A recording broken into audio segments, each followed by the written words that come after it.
gracias. Boa tarde a todos. Muito obrigada por terem aguardado este bocadinho. Bem-vindo. Muchas gracias. Esta vai ser uma conversa em portunhol, Sí. que é nossa língua comum. Ups! Está tudo salvo. Llegó el huracán. Está bem aqui? Sí, Bueno, ningún problema. estamos. Muito boa tarde a todos. Quero agradecer muito a presença do escritor Leonardo Padura. É uma honra imensa recebê-lo aqui hoje no CCB e, naturalmente, agradecer ao CCB que continua a acolher e abraçou esta ideia de conversas com história e aqui na presidência do Dr. Elísio Sumaviel, a Maria Pinto, a Paula Catita e a Porta Editora que tornou esta vinda de Leonardo Padura possível, Manel Valente, a Maria João, que estão aqui presentes, e agradecer-vos a todos por participarem nesta conversa, que é uma conversa de história pública e que hoje vai ser, naturalmente, à volta de Leonardo Padura e, sobretudo, da sua obra. Nós vamos tentar, a não ser que esteja muito massacrado, que no fim deixamos assim uns 10, 15 minutinhos de conversa, de perguntas vossas, para dar naturalmente essa oportunidade. Eu vou começar com uma história que ele quer contar. Vou fazer um introito para quem não conheça. Penso que todo o mundo leu El hombre que amava los perros aqui. Bueno, eu estava em uma cena em La Bourgogne, em França, com o quadro intelectual do partido. Ya no era miembro, pero él fue uno de los principales cuadros intelectuales del Partido Comunista Francés, Serge Volikov. Estaba su esposa y en la cena había como media cena eran trotskistas y media comunistas, stalinistas. Entonces había todo un intento... Y en el medio había un piolet. Entre los comunistas y los trotskistas, un piolet. Claro. Entonces había como que nosotros podíamos hablar. Todo era un poco peligroso hablar, ¿no? Porque algo podía abrir una discusión gigantesca. Y había mucho vino, porque ellos son productores de vino y de champaña. Y una de las mujeres que estaba ahí, estuve en Moscú, donde Ramón Mercader ha ido, después de la prisión en México, a trabajar en los archivos de la Internacional Comunista. Y ella fue con su marido ahí. Y yo no sabía qué hablar del tiempo, ya hablamos del tiempo, del champán, estaba todo buenísimo. Empecé hablando de literatura y dice, bueno, vosotros tienen que leer El hombre que amaba los perros. Un poco una provocación, que yo estaba del otro lado. Y empecé contando la historia y lo dice. A mí la historia de Trotsky está impecable, una investigación histórica profundísima de la historia del trotskismo del siglo XX. Yo soy historiadora de profesión, pero la historia de Ramón Mercader me parece de locos. No tiene nada, es una historia para un psicanalista explicar, porque es un hombre que muere de miedo de su madre y que decide se transformar, acabando como agente del KGB y de su madre, Caridad Mercader. Y ella estaba en la cocina, muy bebida. Entró y vio, ¿Caridad Mercader? ¿Alguien habló de Caridad Mercader? Yo dije, sí, una personaje del romance. Ah, no, yo fui su confidente en leito de muerte en Moscú. Y empezó contando la historia que Caridad ha contado cuando estaba muriendo. Y ella no había leído su libro. Es la misma historia, absolutamente idéntica a lo que usted retrata en este libro. Y dice una frase a más, me dice, Caridad me dice cuando estaba muriendo en el hospital, yo atiré mis hijos al mar. Los que sobrevivieron, sobrevivieron. Los que murieron, murieron. ¿Usted sabe qué piensa de esta historia? Que me pareció increíble, porque... Bueno, muy buenas tardes a todos. Gracias por su presencia, gracias a todas las instituciones que han tenido que ver con que yo esté hoy acá, y muchas gracias a Raquel por brindarme esta posibilidad de tener una conversación con la historia. Todo lo que se pueda decir sobre la familia de los Mercader, especialmente los dos personajes propiamente históricos, porque entraron en la historia, que son Caridad y Ramón, realmente es difícil de creer en la medida en que son construcciones casi macabras, Caridad no murió en Moscú, murió en París. Murió en París y está enterrada en el cementerio de Pantin, en las afueras de París, porque ella, en los años 40, después del asesinato de Trotsky, regresa a Moscú y se da cuenta, Caridad tenía un olfato muy, muy grande, de que podía ser víctima de una de las maneras que tenía Stalin de resolver los problemas. Y consiguió irse a París en el año 44. En el momento que se produce la liberación de París, ella está en París y empieza a trabajar allí como agente secreta. Como agente secreta, en el año 1960 entra a trabajar nada más y nada menos que como una especie de secretaria ubicua de la embajada cubana en París.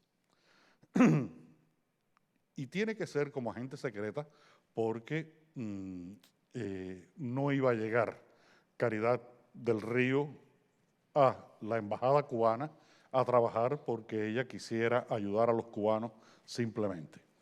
Es un momento en que todavía no se sabe cuál va a ser el rumbo de la revolución cubana. La política soviética no alentaba ese tipo de revoluciones. Fidel Castro era un enorme signo de interrogación. No se sabía cuál iba a ser el camino que iba a tomar el proceso cubano, y tener a una persona como ella dentro de la Embajada de Francia era importante. Ella ya tenía vínculos con el Partido Comunista Cubano, el famoso PSP, Partido Socialista Popular Cubano, desde los años finales de los 30 y el año 40, cuando matan a Trotsky. En el año 40, pocos meses antes de matar a Trotsky, ella va a La Habana y recupera su ciudadanía cubana, porque ella había nacido en Cuba, en Santiago de Cuba, en 1892. Y de muy niña había ido a vivir a España, específicamente a Cataluña. En el año 1892, Cuba todavía era colonia de España, es decir, nació en una provincia española, pero nació en Santiago de Cuba.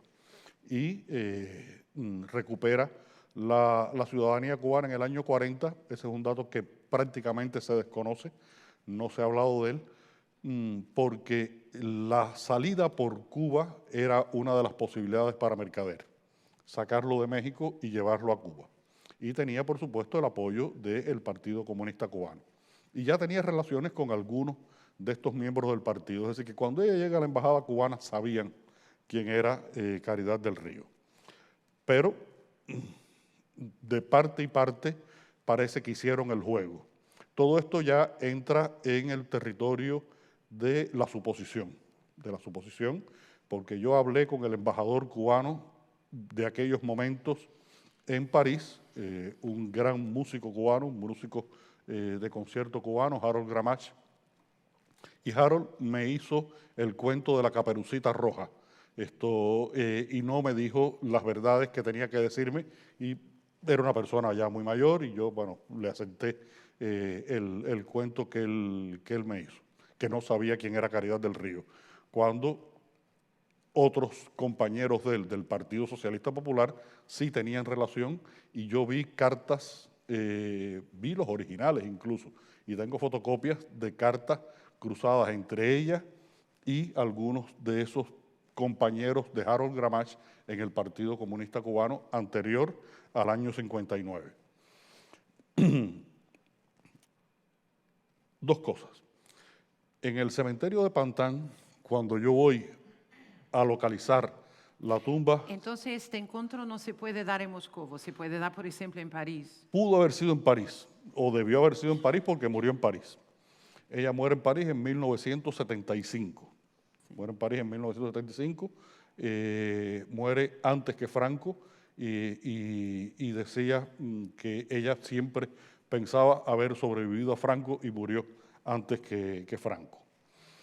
En el cementerio de Pantin, el día que yo voy a localizar la tumba, íbamos mi esposa Lucía, mi traductora al francés, que es española de nacimiento, pero de muy niña, después en la posguerra civil, su familia emigró a Francia y es mi traductora al francés y su esposo francés.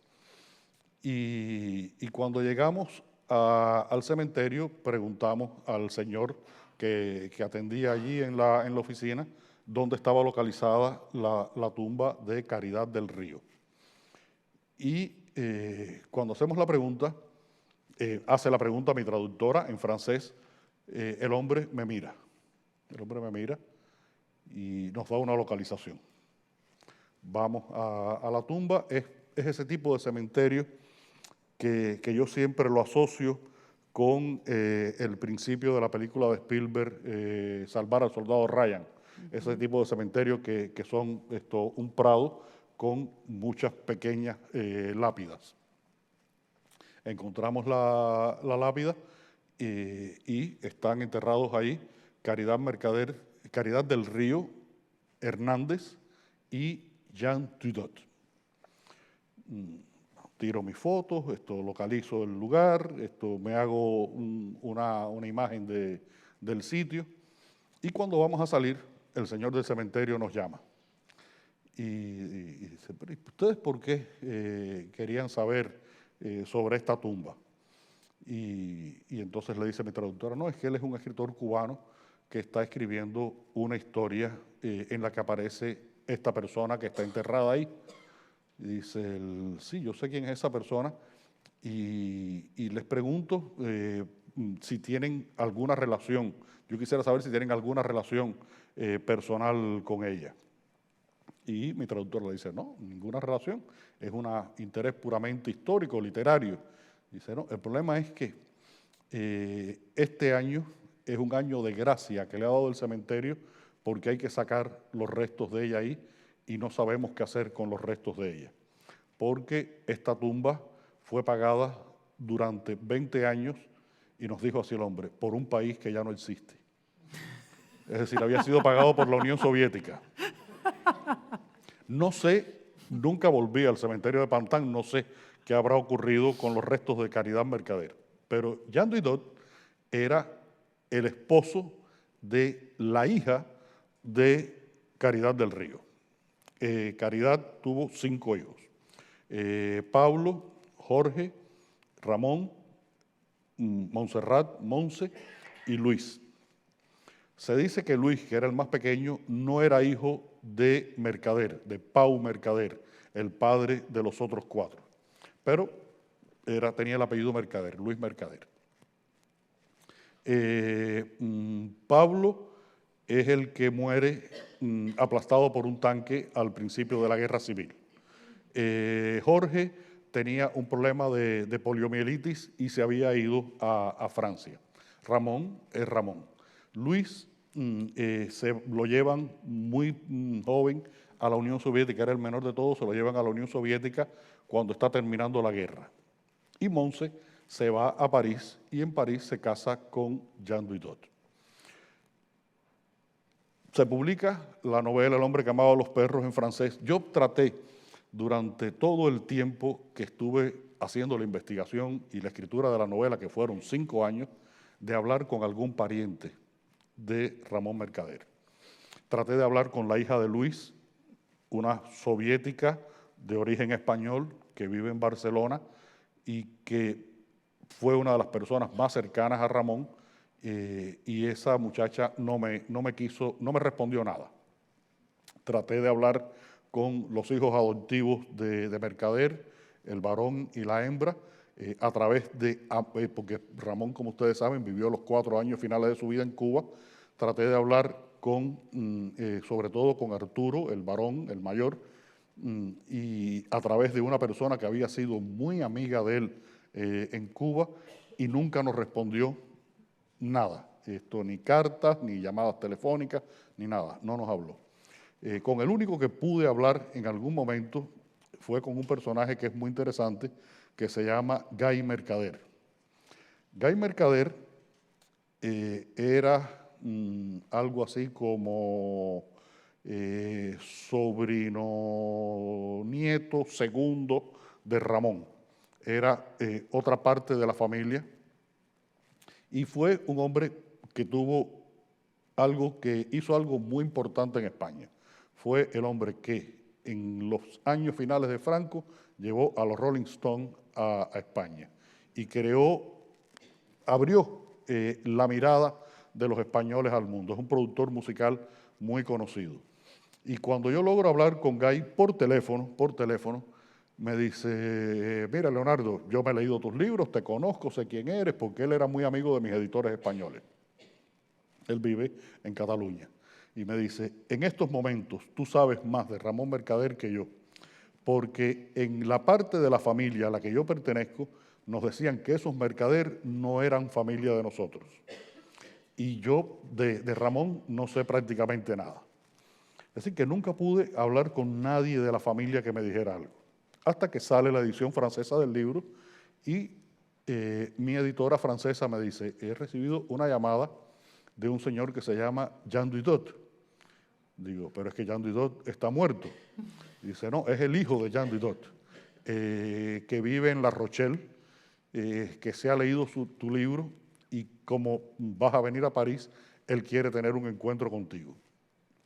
Y tuvimos un encuentro en París, almorzamos, comimos una tarde y estuvimos hablando como desde las 11 de la mañana, como hasta las 3, 4 de la tarde, y después nos hemos carteado. Él fue el que me envió, por ejemplo, la documentación de la petición de caridad y la concesión de la ciudadanía cubana de caridad de su abuela, de Caridad Mercader, de Caridad del Río. Y Jan me dijo algo que fue para mí un enorme alivio, Raquel. Me dijo, todo lo que tú dices sobre mi tío Ramón es exactamente como ocurrió.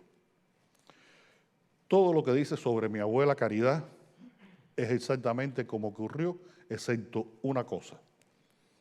Me quedo así, digo, una cosa, y dice, una cosa muy importante. Me dice, una cosa muy importante. Y le digo, bueno, Jan, ¿qué cosa es? Y me dice, mira, Caridad fue la peor madre del mundo.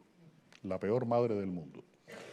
Mi madre, me dice Jan, es decir, Montserrat, tenía la obligación de una vez a la semana de ir a ver a Caridad aquí en París.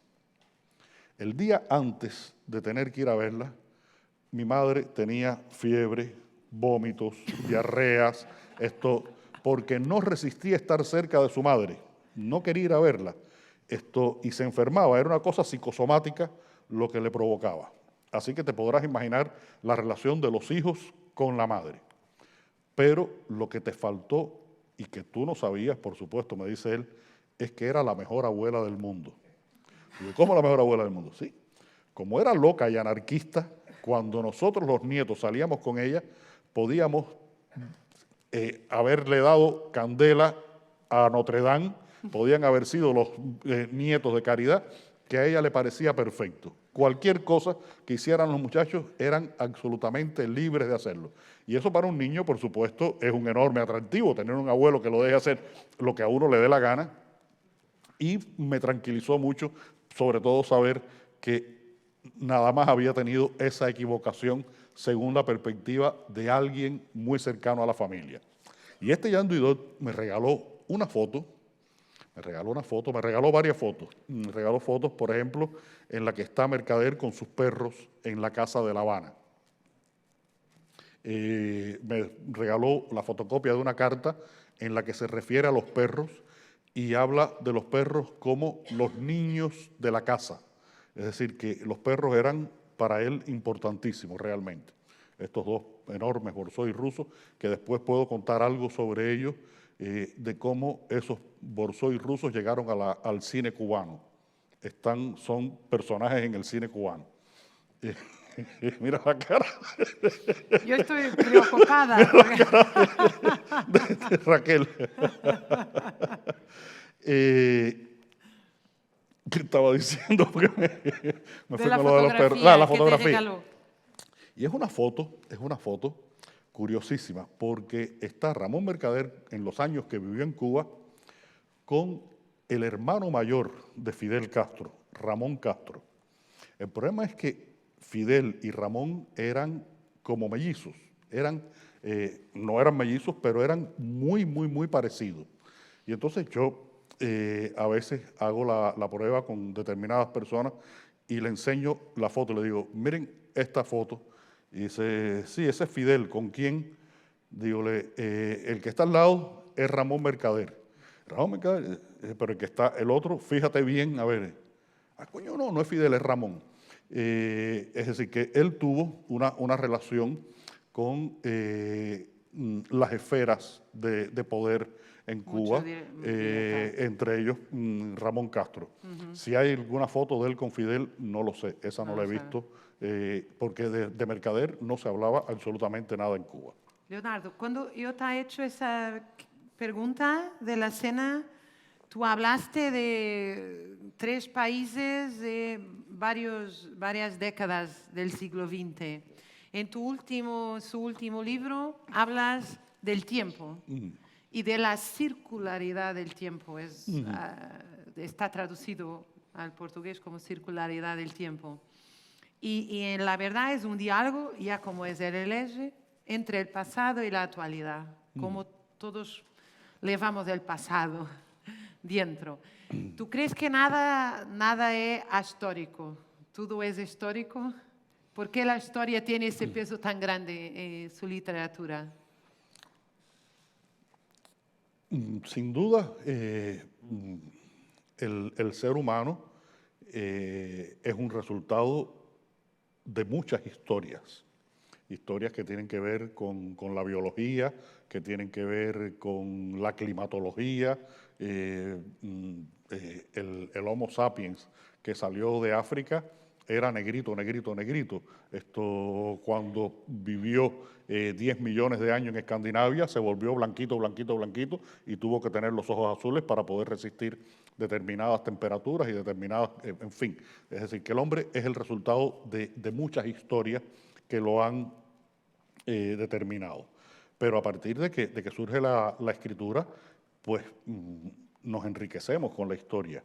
Yo creo que no hay manera de entender al hombre que somos, al hombre histórico, a partir de la escritura, si no lo colocamos en su tiempo y en sus circunstancias.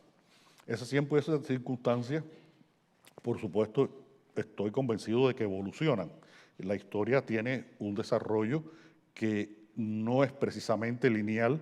Yo creo que el carácter más o la figura geométrica que mejor explica es la espiral. Es decir, es un movimiento que a veces... Pero hay puntos en que se tocan las historias y los comportamientos humanos en ese movimiento espiral y llega a ser circular. Hay un escritor cubano con el cual yo tengo una relación de aprendizaje y de adquisición de muchas de sus teorías, que es Alejo Carpentier, y Alejo Carpentier manejaba mucho la circularidad del tiempo. Incluso el título de esta novela es un homenaje a Carpentier. Él tiene un libro de relatos que se llama Guerra del Tiempo, y yo le puse La transparencia del tiempo. Y la novela que estoy escribiendo ahora, yo quería ponerle un título de una novela que Carpentier nunca publicó, pero los de la fundación me dijeron, bueno, es que a lo mejor publicamos los 5 o 6 fragmentos que existen, así que si puedes no usar el título. Porque además, robarle un título a Carpentier no sería ningún delito, porque Carpentier se pasó la vida robando títulos. La consagración de la primavera, el siglo de las luces, los pasos perdidos, son todos títulos que existían y él se fue robando. Así que robarle a Carpentier un título no sería ningún delito. Raquel, a ver, la esencia del uso de la historia en la asimilación de la historia en esta novela es ver cómo a través del paso del tiempo, de distintos momentos históricos, de distintas circunstancias, de distintas coyunturas, la relación del hombre con la historia es muy semejante, en el sentido en que el hombre es movido por la historia, es manipulado por la historia, es transformado por la historia en momentos críticos que determinan movimientos sociales, políticos, revolucionarios. Y entonces yo busqué en esta novela, parto de un principio. Yo soy un hombre, igual que Mario Conde, igual que toda mi generación, que hemos vivido una vida que ha sido transformada por la historia, en el sentido de que de la Revolución Cubana se podrá tener la opinión que se quiera tener. Hay gentes que dicen que Cuba es el infierno comunista y gentes que dicen que es el paraíso, y en el medio hay muchísimas opiniones. Pero hay algo que no se puede negar en ningún caso, y es que la Revolución Cubana, a diferencia de otros movimientos revolucionarios, sí fue una revolución. Es una revolución que cambió las estructuras sociales, económicas y políticas del país. Y cambió nuestras vidas. Hemos vivido... Pero nosotros estamos en Portugal, donde ha tenido lugar la revolución de los claves, que no cambió radicalmente las estructuras de la propiedad privada como en Cuba, pero cambió los portugueses hasta hoy. Todos nosotros somos hijos de esa revolución de los claves. Entonces, tenemos acuerdo que las revoluciones son movimientos espantosos de transformación, ¿no? No, y no solamente ustedes, es que hay 4 países africanos cuya historia posterior cambió a partir de la Revolución de los Claveles. En la verdad, te digo algo, nuestra revolución empezó con las revoluciones anticoloniales de esos países africanos. Tuvo mucho que ver, claro. Es que todo se relaciona de alguna manera en los procesos históricos. Entonces yo busqué momentos en los cuales la vida de estos personajes pudiera tener esas alteraciones a partir de convulsiones históricas. La Guerra Civil Española fue un momento y es una historia muy cercana para mí. La había trabajado en El hombre que amaba a los perros. Es uno de los acontecimientos históricos más dramáticos del siglo XX, esa guerra civil que fue terrible, y donde la política tuvo tanto peso, me encuentro con una guerra civil catalana en el siglo XV, en la que al final los catalanes se estaban fajando por lo mismo que se están fajando ahora. Me encuentro que hay toda una serie de elementos en esa pelea que tienen que ver con el dichoso proceso independentista catalán que está pasando ahora. Y me encuentro una guerra religiosa en la época de los caballeros templarios, de los reinos latinos del norte de África, de Tierra Santa, en los que los elementos en conflicto, incluso las terminologías que se usaban, son similares a los de las guerras religiosas de finales del siglo XX y principios del siglo XXI. Entonces trato de hacer ahí ese recorrido inverso por la historia. Es como un viaje a la semilla, también en el espíritu de Carpentier, como un viaje a la semilla de una evolución histórica que pudo haber seguido atrás. Me detengo en el momento en el que se crea la figura, la imagen, la obra de arte, el objeto de culto religioso que tiene que ver con el origen de esta historia policial en el presente y con el origen de toda la historia que se va contando desde el presente hacia ese pasado. Déjame llegar a Mario Conde. Mario Conde es heterosexual, machista-leninista, Sí. fuma y apasionado, monogámico, apasionado por Tamara. Es como un libro a contracorriente del posmodernismo hoy relativista. ¿Cómo sobrevives a las críticas de la izquierda progresista que tiene hoy un ideal un poco de realismo socialista, de una figura que tiene que ser, no tiene identidad de género, la monogamia es un terrible pecado, fumar puede acabar con el planeta? ¿Cómo haces para hacer una arte tan libre? Esa es la pregunta que yo quería hacer, porque es una obra literaria donde la libertad se respira a todo momento. Mira, hay solamente algunas cosas en las que yo creo que todas las libertades, incluida la libertad creativa, tienen algunos límites. Ideas racistas, ideas xenofóbicas, ideas sexistas, ideas fascistas. El resto de los pensamientos, de las ideologías, yo creo que cada cual debe tener la libertad Pero de muchas practicarlas. feministas se les en tu libro decían que Mario Conde es un terrible. Hace unos años en la Universidad de La Habana se presentó una tesis de doctorado demostrando que yo era un machista de mierda por el lenguaje que utilizaba Mario Conde. Lo demostraba científicamente, es muy complicado. El tema del feminismo y el lenguaje y el uso políticamente correcto del lenguaje es una de las cosas que más me espanta a mí, porque en la lengua española, en estos momentos hay grandes debates y yo creo que lo políticamente correcto, el derecho a la igualdad de la mujer, el respeto a la diversidad, son elementos que están en el terreno de la sociedad, del pensamiento, y la gramática es otra cosa. La gramática es otra cosa.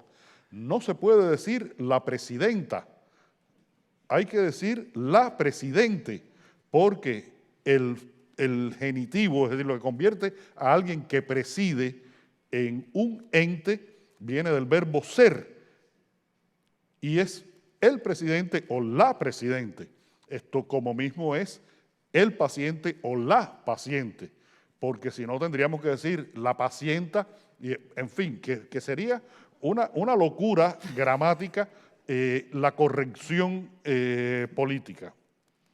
Creo que hay que poner de alguna manera un límite a lo que, a ver, yo creo que es más importante que las mujeres ganen por el mismo trabajo, el mismo salario que gana un hombre, que no decir constantemente o decir, ya como se dice en algunos lugares, les niñes en español, porque ya no se puede decir los niños y las niñas, les niñes.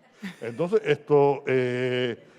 sí, llegamos al punto de la locura. Mario Conde es totalmente políticamente incorrecto en todos los sentidos, en todos los sentidos. En sus expresiones, en su manera de beber el ron, en su manera de fumar cigarro, en su manera de comportarse con respecto a las autoridades, pero tiene unas virtudes que lo ponen por encima de todo eso.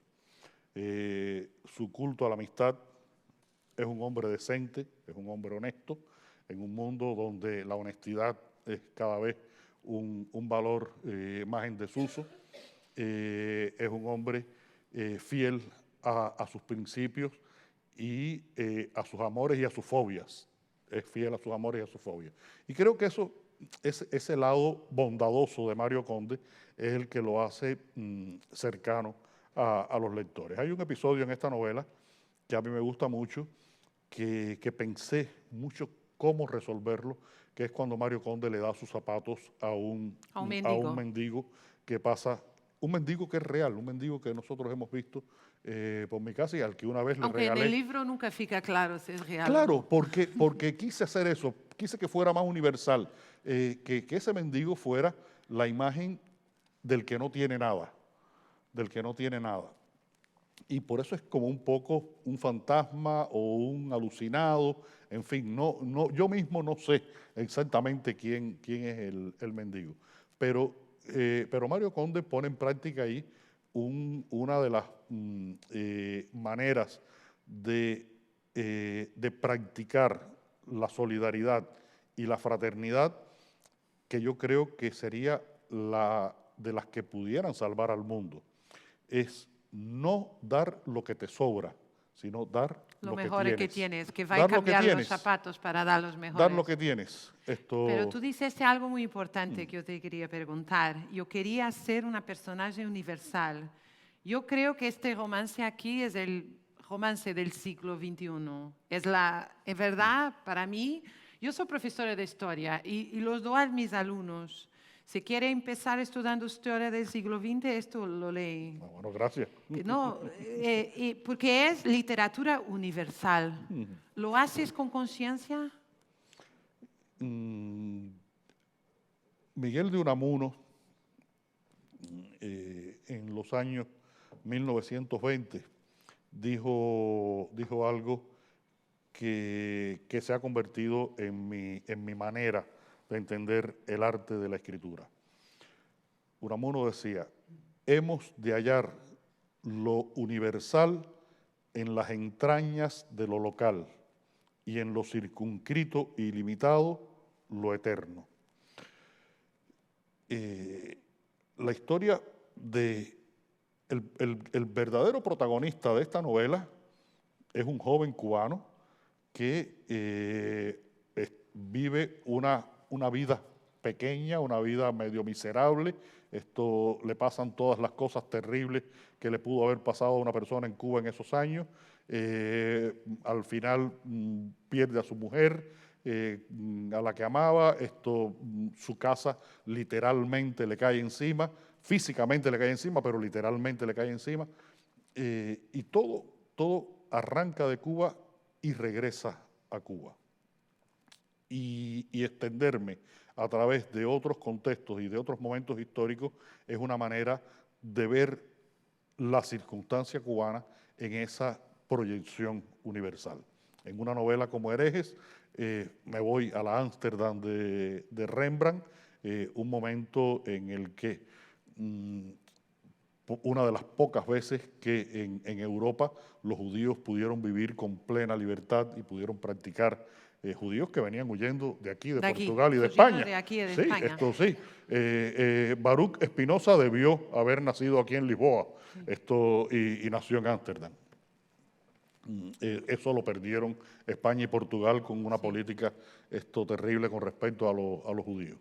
Y a través de esa relación con la libertad, pues yo hablo de la libertad en un sentido universal. Y trato de que cada vez mis historias tengan más esa universalidad. Esa dimensión. Déjame volver a Mario Conde para te decir algo sobre Tamara. Yo no soy feminista, eso no te preocupes, no estás en peligro. Pero la figura de Mario Conde es una figura que mata a Freud en su amor por Tamara. Tamara no es la mujer proveedora, tampoco es la mujer cuidadora. Tamara es su objeto de deseo. Entonces, yo estaba viendo cómo Mario Conde puede ser una figura machista, si es lo ideal de toda la mujer. Mario Conde va a ver Tamara para amarla y va embora. Y vuelve, solo para amarla. Ella no tiene que cocinar, limpiar, cuidar de él. Entonces es como una personaje completamente que en la madre de Mario Conde ha sido muerta en los sentidos freudianos. ¿Esto fue un proceso consciente o crees que es un abuso de mi parte interpretarlo así? No, es que Mario Conde es un hombre muy inteligente. Mario Conde es un hombre muy inteligente. Él sabe que si empieza a joder demasiado a Tamara, Tamara lo bota. Sí. Entonces él tiene que portarse bien en casa de Tamara. Por eso él saca la cuenta, por ejemplo, dice, bueno, si yo me voy para casa de Tamara y me llevo a mi perro Basura, que no le gusta bañarse, que duerme en la cama conmigo, que siempre anda rascándose porque tiene garrapatas y no sé qué cosa. Esto, si yo llego borracho de la semana, de los 7 días, llego 5 días borracho. Esto, lo mejor es que los 2 días que estoy sobrio, vaya a ver a Tamara y los otros 5 me voy por ahí con mis amigos. Es un juego con la fidelidad, con el amor, con la belleza de la mujer.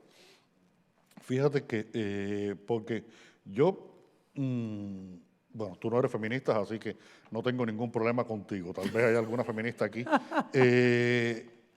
Yo creo que la belleza de la mujer es una de las cosas más grandes que tiene la creación. Es una de las cosas más grandes que tiene la creación. Ya yo me estoy poniendo bastante viejito, pero yo no puedo evitar, y mi mujer lo sabe y me lo permite, que cuando pasa una mujer bella cerca de mí, mirarla, porque estoy viendo belleza, estoy viendo belleza. Y Tamara es esa belleza que Conde necesita conservar en una vida desastrosa, en el resto de las Habla cosas. un poco de la vida. Y los amigos, Sí, y los amigos. los compañeros de siempre. Preservar eso para él es muy importante. Claro. Sí. Quería preguntarte un poco de la vida desastrosa, porque Mario Conde es una personaje, como todas las personajes de sus libros, profundamente complexa. No sé si te trato por tú, si por usted. No, me quedo, por tú, tranquila. confusa. Que Mario Conde es un desiludido, pero desiludido en castellano es más fuerte, se calar. Pero no es un cínico. No. No cree, pero sigue creyendo. ¿Cómo has construido esta personaje tan? Porque hoy la literatura está repleta de individualistas deprimidos, cínicos. Tú has construido una personaje compleja que no es siempre feliz, pero es...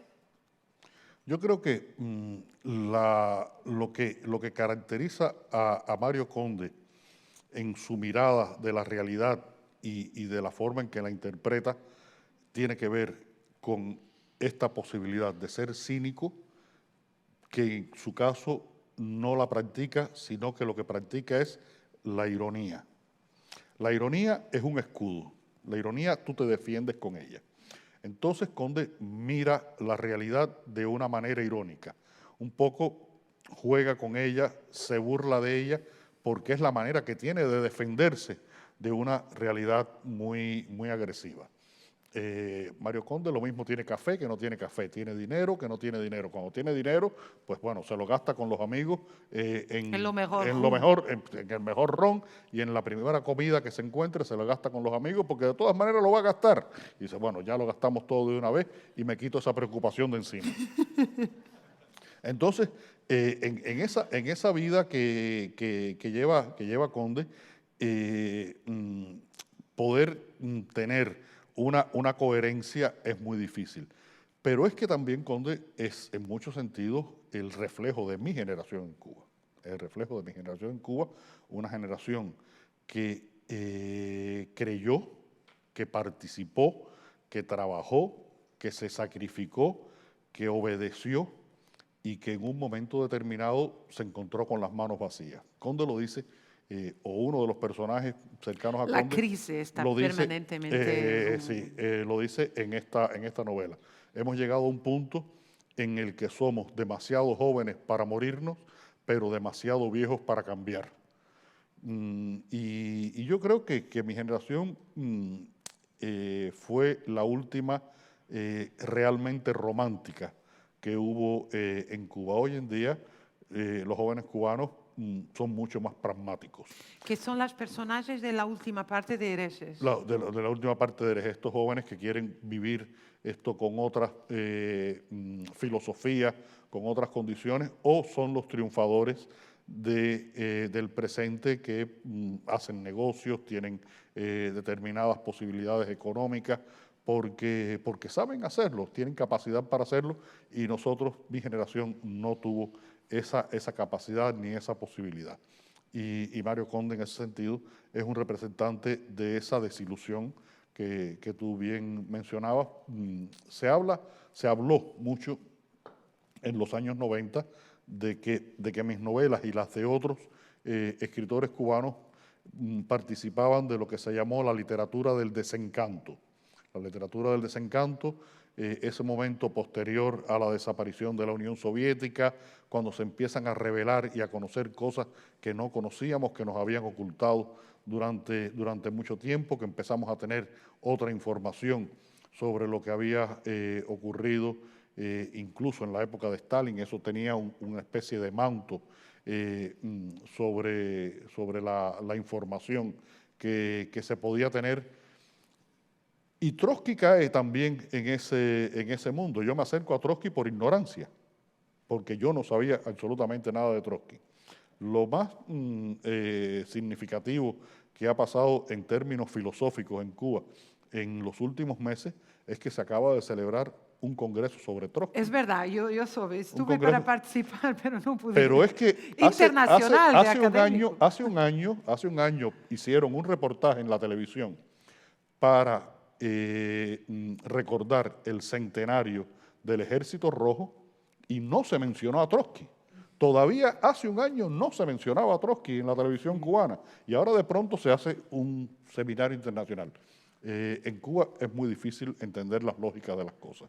Eso es habitual, de que un día va para un lado, otro día va para otro, pero creo que es importante, sobre todo en el caso de la memoria histórica de Trotsky, de que haya habido... Perdona. Sí, no, de que haya habido este encuentro en Cuba. Me hablas de Trotsky, tenía una pregunta para te hacer, que lo que está, del punto de vista histórico, el hombre que amaba los perros es muchísimo conocido de la política y de la historia, la parte de la vida de Trotsky y su obra. Pero esto es el libro que más contribuyó para la rehabilitación del Trotsky y del trotskismo. Yo conozco mucha gente que va a México a visitar la tumba de Trotsky después de leer tu libro. Y eso me ha hecho una pregunta, que ¿por qué la literatura tiene una capacidad que la política y la historia no lo consiguen? Si nos hablamos de la historia del trotskismo como política o como historia, o como académicos, bueno, la política hoy es identificada como algo suyo, la academia como algo minoritario. Y la literatura, la gente lee, es una ficción y cambia su... ¿Por qué la literatura tiene esa capacidad y la política y la historia no tienen tan universal? Porque los escritores somos más simpáticos.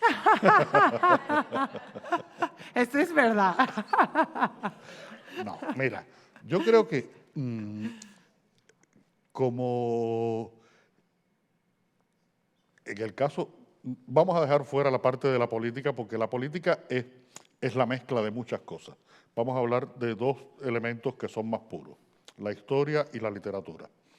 La historia es una ciencia bastante inexacta, pero es una ciencia, porque la historia está hecha a partir de muchas interpretaciones que se han hecho a lo largo de muchos siglos y a veces esto es muy difícil poder establecer una posible verdad en la historia, pero bueno, es una ciencia y se estudia académicamente. En el caso de la literatura es una aproximación a la parte humana de los conflictos.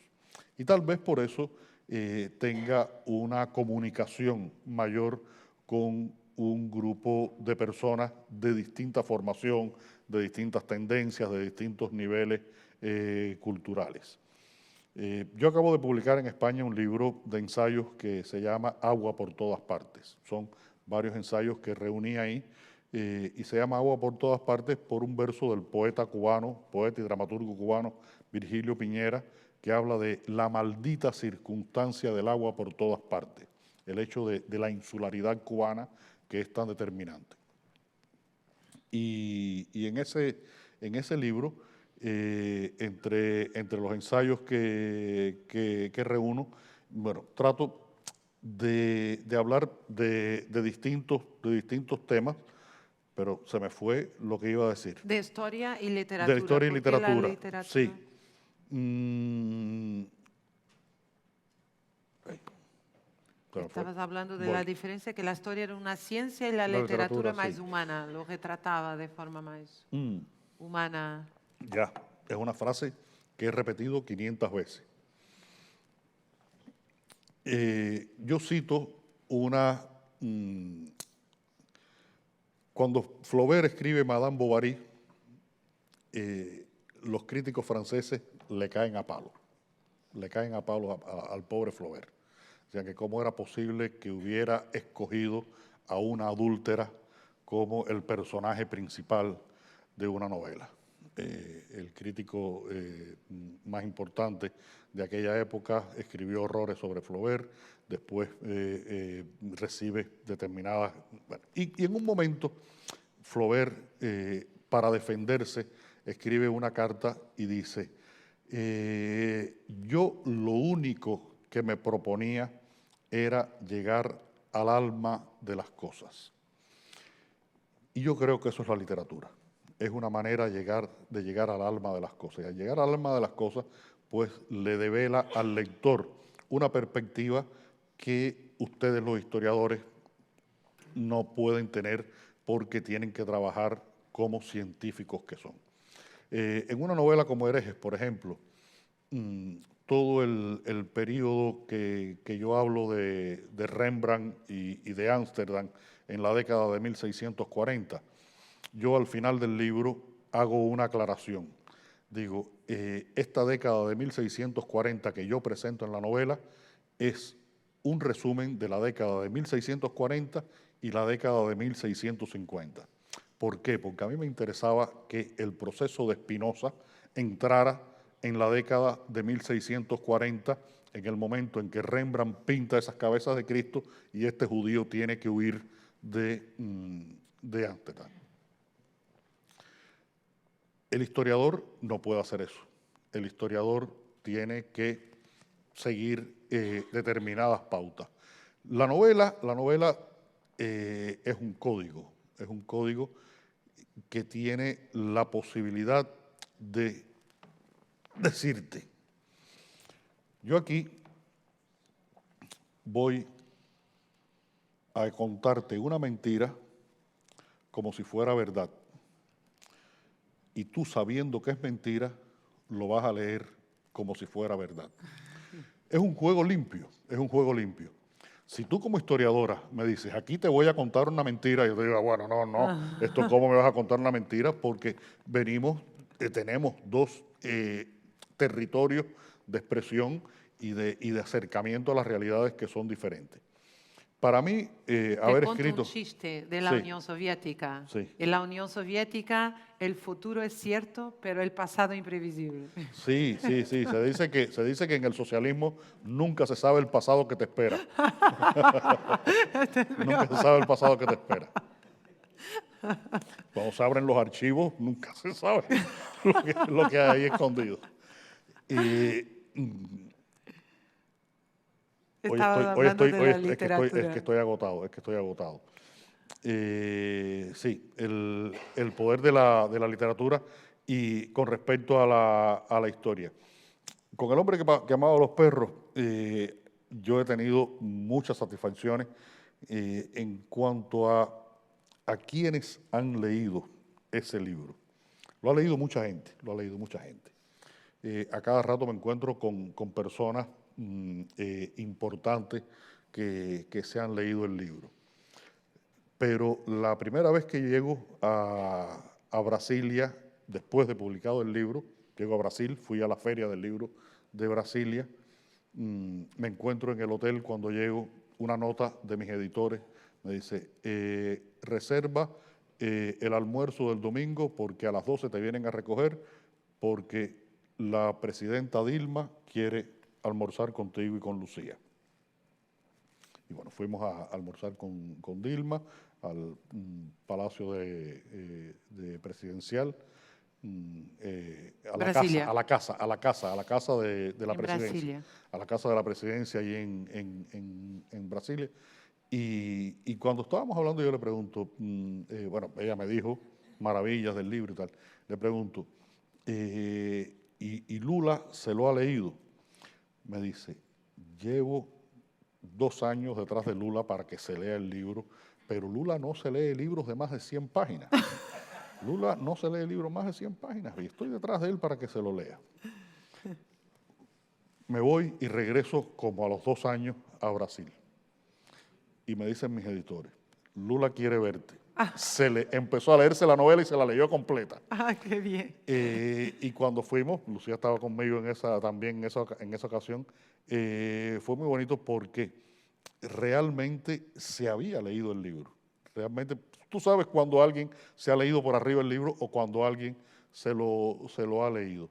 Y ese tipo de lectores tan especiales, gentes que han atravesado y están atravesando, como es el caso de Dilma, pero sobre todo de Lula, situaciones tan difíciles por mantener unas determinadas posiciones, unas determinadas posturas políticas, pues para mí es muy satisfactorio. Pero también es muy satisfactorio que gente comunes y corrientes en Cuba se me hayan acercado en algún momento y me hayan dicho, me encantó haber leído El hombre que amaba a los perros porque con ese libro aprendí cosas de mi vida que yo no sabía. Esto es. Y eso también es muy bonito, ¿no? Te hago solo una pregunta más y te dejo para 2 preguntas de ahí, de nuestros convidados. La pregunta es, Carlos es una personaje que ha sufrido un tiro en la guerra en Angola, donde los cubanos fueron, y se quedó parapléjico. Es el mejor amigo de Mario Conde. Esto tiene una simbología, el último libro es todo de simbología, tiene una simbología con lo fallanzo de lo internacionalismo y de lo guevarismo y con la stalinización de la Revolución Cubana, o la castrización de la Revolución Cubana, como lo quieras. ¿Hay esa simbología? No tiene. No. La única guerra que tuvo mi generación fue la guerra de Angola. Las cifras, jamás me preguntes por cifras a mí. Sí, aquí también sigue siendo polémico entre... No, la cantidad de cubanos que pasaron, la cantidad de cubanos que pasaron por Angola fueron muchos. Yo estuve 1 año en Angola, afortunadamente como periodista, entre septiembre del 85 y septiembre de 1986. Ahora mismo estamos conversando aquí y yo estoy oyendo en este oído un pito. Yo tengo un pito permanente en este oído, un trauma acústico irreversible que adquirí bajando en un carguero militar soviético sobre la ciudad de Menongue. Tenían que bajar en espiral, no podían bajar normalmente como viajan los aviones porque las antiaéreas podían tumbarlo. Bajando por espiral, me tiré en el piso del carguero aquel y yo me tocaba la cara esperando a que empezara a salir sangre, porque pensé que se me iba a reventar el oído. Y tengo un trauma acústico irreversible, es decir, que le debo eso a la guerra de Angola. Pero Carlos, lo que simboliza es, como esa fue nuestra única guerra, lo que simboliza sobre todo es cómo alguien que está realmente físicamente afectado puede ser una persona con más deseo de vivir y más optimismo que muchas otras que están completamente saludables y aparentemente normales. Es el contrapeso de Conde, es el contrapeso de Conde. Toda la melancolía, la nostalgia, el pesimismo de Conde, pues Carlos lo contrapesa siendo el que físicamente está afectado. Es un juego entre esos 2 personajes, porque cuando yo terminé la primera novela de la serie, el primer Mario Conde de la primera versión, si yo lo dejo como estaba, en la novela siguiente se suicidaba. Se suicidaba en la novela siguiente. Entonces, bueno, yo retrabajé un poco el personaje y le di más... Le diste más ron. Le di un poco más de ron y levanté el personaje de Carlos en esa primera novela para que hubiera ahí como un equilibrio entre 2 personas. Y eso tiene mucho que ver con un escritor cubano que yo conocí que durante años, él pensó que tenía alguna enfermedad.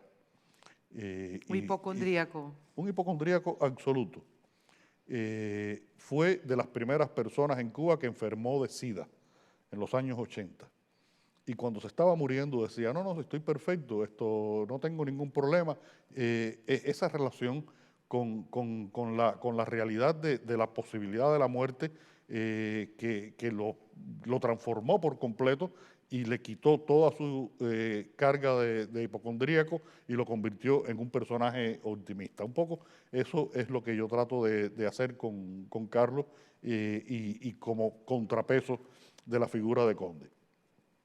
Pero tiene además un papel importante Carlos, el Conejo, Andrés, el que se fue a los Estados Unidos, Candito el Rojo, y es que esa tribu completa al personaje de Conde. Conde no podría ser quien es ni hacer lo que hace si no estuviera rodeado por estos personajes que son su complemento y son los que lo equilibran en todos los sentidos de la vida. Tamara por otra parte, la vieja Josefina por el otro, el perro Basura por otra parte, porque Conde tiene que tener a alguien de quien ocuparse, entonces se ocupa del dichoso perro. Entonces, todo esto es una manera de sostener a Conde a lo largo de estas novelas. ¿Y por qué como un policial? Porque me encantan las novelas policíacas. ¿Y por qué te encanta y encantan la humanidad las novelas Porque policiales? cuentan una historia y los hombres no, ¿qué cosa es la historia? Sino que me cuentes una historia. ¿Y qué hacían los primeros primitivos alrededor de la hoguera? ¿Por qué las policiales son más atractivas que las otras? Porque la novela policíaca te conecta inmediatamente con los lados oscuros de la realidad y del ser humano.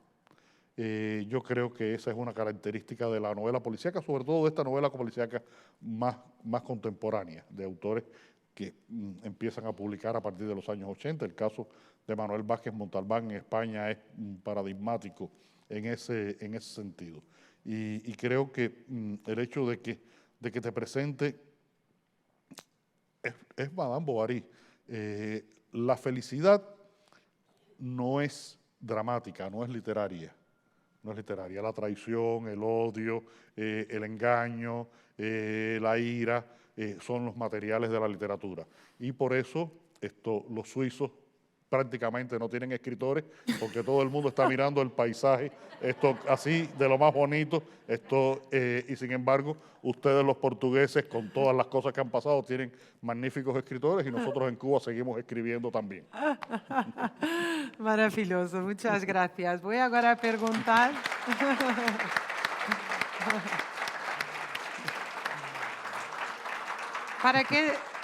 Para que no te matemos y sigues escribiendo para nosotros, vamos a hacer dos preguntas de lo público. ¿Alguien quiere? Sí, por favor. Pedro? Sí.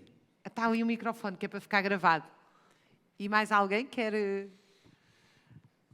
Está aqui? Esta senhora depois.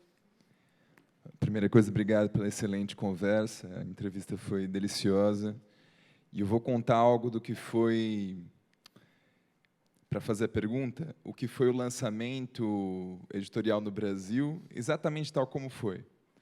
Foram 4 apresentadores, né, que a editora convidou, que foram Breno Altman, Oswaldo Cojola, Valério Arcari e Gilberto Maringoni. Mas o anedótico, e conto num minuto, foi que houve, e existe até hoje, um defensor empedernido do stalinismo. E ele dedicou todo o tempo dele, ele não era, inclusive, na verdade, o que fez essa elegia, era o mediador do debate. Ou seja, não era para ter um lugar no debate. E ele chegou a dizer, está gravado isso, está no YouTube, que ele teria orgulho de ter sido aquele que segurou na picareta. Apresentando o teu livro. Porque fazia parte de um épico histórico, de uma grande narrativa que tinha a redenção da humanidade por detrás, né? Felizmente, houve também o Valério Arcari, que, com muito humor e também bastante jogo de cintura, não sei como se diz isso em Cuba, o jeitinho brasileiro, acho eu, é amigo pessoal, estudou junto com ele, falou assim, bom, o Breno, desde a faculdade, fala essas coisas, né? Um sujeito tá um pouco, tomou alguma coisa antes de vir para cá. Então, com muito jeitinho, contornou e fez a defesa do livro. Mas, Diogo, disse tudo isso para dizer basicamente o seguinte.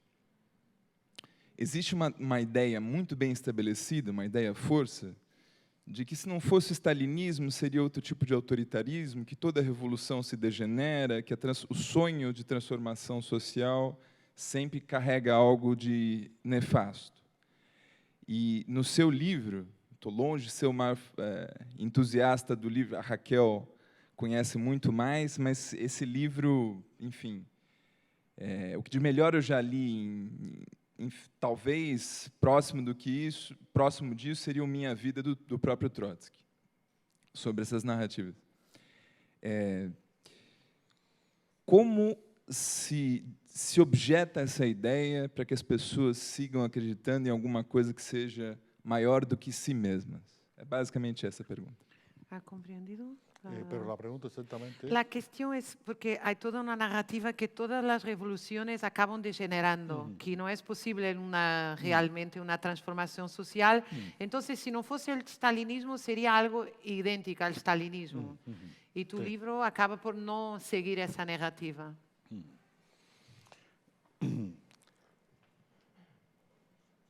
Mira, ese es un tema que resulta muy complicado en la medida en que prever cómo reescribir la historia es prácticamente imposible. Muchas veces me han preguntado, bueno, si no hubiera sido Stalin, ¿habría sido Trotsky el que hubiera pervertido la revolución bolchevique? Y yo digo, bueno, tal vez sí. La única diferencia que yo estoy seguro es que en vez de matar a 20 millones de personas, hubiera matado solamente 1 millón, pero sabiendo a qué millón había que matar. Porque había un componente psicótico en Stalin que era muy evidente, muy evidente. Los procesos revolucionarios, el problema que a veces tienen es que tratan de eternizarse. Y una revolución, la palabra misma lo dice, es algo que cambia una estructura. Pero cuando esa estructura se establece, ya deja de ser revolución, es lo normal. Entonces, hablar de la degeneración de las revoluciones puede ser complicado y creo que semánticamente ha habido un error a la hora de calificar determinados procesos. Napoleón fue el resultado de la Revolución Francesa. ¿Hasta qué punto Napoleón fue una negación de la revolución o fue una expansión de la revolución? Hay muchas lecturas. Con la Revolución Cubana exactamente esto pasa lo mismo. ¿Qué cosa ha sido la Revolución Cubana para Cuba? ¿Qué ha sido para América Latina? ¿Qué resultados ha dejado en Cuba? ¿Qué resultados ha dejado en América Latina o en África? Es decir, que habría que entender el contexto general para saber hasta qué punto la revolución deja de ser una revolución y se convierte en una institucionalización, que además es necesaria, porque no podemos pasar todos los días tomando el Palacio de Invierno. Esta semana toca los lunes, la semana que viene toca los miércoles y todas las semanas vamos tomando el Palacio de Invierno. Sí, tiene que llegar un momento de institucionalización. Y en el caso de Cuba específicamente, fue muy evidente en los años 70, muy evidente en los años 70. Los años 60 fueron unos años en los que cambiaron muchísimas cosas, hubo una dinámica cultural, económica, cultural, muy deportiva, muy importante, y a partir del año 68, con la dichosa invasión a Praga de los tanques soviéticos, y con la necesidad de Cuba de una alianza más firme con la Unión Soviética, empieza un proceso de institucionalización que es completamente distinto a lo que fue la década del 70, es completamente distinta a lo que fue la década de los años 60.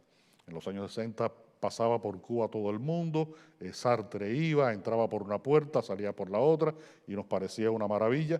Hablar de Sartre en los años 70 era condenarte, porque era como el enemigo Trotsky, el primero, y el segundo era Sartre, de la revolución, porque ya era otro momento histórico. Y fue una época muy difícil para la cultura cubana, porque recuerda que en esa década de los 70 hubo grandes artistas cubanos que murieron en el ostracismo. Estoy hablando de nombres como José Lezama Lima y Virgilio Piñera, es decir, dos de los grandes nombres de la literatura cubana mueren en el ostracismo en esa década de los años 70, por la aplicación de una política cultural que no tenía absolutamente nada que ver con Cuba, después de haber tenido una política cultural de apertura, porque en los años 60 se publica Solzhenitsyn en Cuba. Y después, y está ahí Sartre en Cuba, y después se va al otro extremo. Y todo tiene que ver con eso, con los procesos de institucionalización, que ya no son los procesos de revolución. Tenemos más una cuestión. Tiene que ser la última, porque já estamos fora do horário. Sim, eu vou ser breve. Gracias. Eu sou brasileira, assim como o rapaz que acabou de falar. E eu tinha um sonho, que era ir a Cuba, e eu fui a Cuba no passado. E, de algumas miradas, me pareceu incrível a vida em Cuba, a sociedade cubana. E eu queria saber de você, por que você vive em Cuba, você que pode viver onde quiser, qualquer parte do mundo, por que você vive em Cuba? Esa es una pregunta fabulosa para terminar. ¿Por qué te gusta vivir en Cuba? Pero es muy fácil, esa pregunta es muy fácil. Yo vivo y escribo en Cuba porque soy un cubano que soy escritor cubano. Esa es la principal razón. Yo necesito a Cuba para escribir, yo necesito oír a la gente hablar, saber cómo la gente piensa, tener idea de las expectativas, de las esperanzas, de las frustraciones, de los sueños, de los encabronamientos, de las alegrías de la gente en Cuba. Esa es la materia prima de mi literatura. Después trato de hacer lo que dice Unamuno, de a partir de lo local tener una mirada universal. Pero la circunstancia cubana es mi circunstancia, es la circunstancia a la que yo pertenezco. Yo siempre yo tengo doble ciudadanía. España me dio la ciudadanía española en el año 2010 por un procedimiento que se llama Carta de Naturaleza, que es un procedimiento honorífico, porque yo no tengo ni padre, ni abuelo, ni bisabuelo, ni tatarabuelo español. Entonces, es un procedimiento honorífico por mi trabajo en España, con mis editoriales, los productores, en fin. Y yo siempre digo, y a veces me dicen, porque tienes la doble nacionalidad. Yo digo, no, yo tengo la doble ciudadanía. Nacionalidad tengo una sola, yo soy cubano. Y la mejor demostración que soy cubano es que mi memoria es una memoria cubana. Y el escritor es su memoria. Y pongo un ejemplo que es muy fácil, pongo un ejemplo que convence inmediatamente a los españoles. Le digo, mira, si tú me preguntas qué equipo ganó la Liga de Fútbol en el año 1971, yo no tengo ni la menor idea. Si me preguntas quién ganó el campeonato de béisbol, te digo el nombre del equipo y te digo los 9 jugadores que tenía el equipo y quién fue el director. Porque esa es mi memoria y me nutro de esa memoria. Y es mi lengua y me nutro de mi lengua. Tenemos la maravilla de que hablamos un idioma que lo usan 300, 600 millones de personas, no sé cuántos, porque las cifras nunca las sé, cuántos hispanohablantes son. Pero se habla en cubano, y mis personajes, Mario Conde, me pasó una vez que mis editores españoles me dijeron, oye, ¿qué cosa es el contén? ¿Qué cosa es el contén? Y el contén es el contén. Y entonces empezamos, ¿no? Porque dice que había un perro muerto en el contén. Digo, bueno, eso en España le llaman el bordillo. Mi narrador pudiera decir el bordillo, pero Mario Conde o un personaje siempre va a decir el contén, porque no puede decir de otra manera. Y a un autobús, nadie en Cuba le diría, ahí viene el bus. Esto, todo el mundo dice, viene la guagua. Y es la pertenencia a esa cultura, que puede ser desde ese lenguaje popular hasta la obra de Alejo Carpentier, que es un escritor absolutamente exquisito, o de Virgilio Piñera, o del que sea. Y es un sentido de pertenencia, que creo que es fundamental. Sumado a la experiencia de que a los escritores cubanos el exilio no les asienta. No les va muy bien con la literatura en el exilio. Cada cual tiene que tomar sus decisiones y yo respeto todas las decisiones, incluso aplaudo determinadas decisiones, pero también pido que respeten la mía, y la mía ha sido de quedarme a vivir en Cuba. A pesar de que en Cuba, yo le comentaba a los que me entrevistaron ahorita allá afuera para la televisión, que hoy aquí en Portugal me han entrevistado más para la televisión que en los últimos 5 años en Cuba. No salgo nunca en la televisión, no salgo en los periódicos, no se habla de mí, gano el premio Princesa de Asturias y lo que sale es un cintillo así, y gano otros premios y no se dice, pero a mí no me importa, eso es un problema de ellos. El problema mío es escribir, y donde yo me siento bien escribiendo y donde yo soy el escritor que soy es en Cuba. Muchas gracias, Leonardo. Gracias. Gracias a ti. Muchas gracias.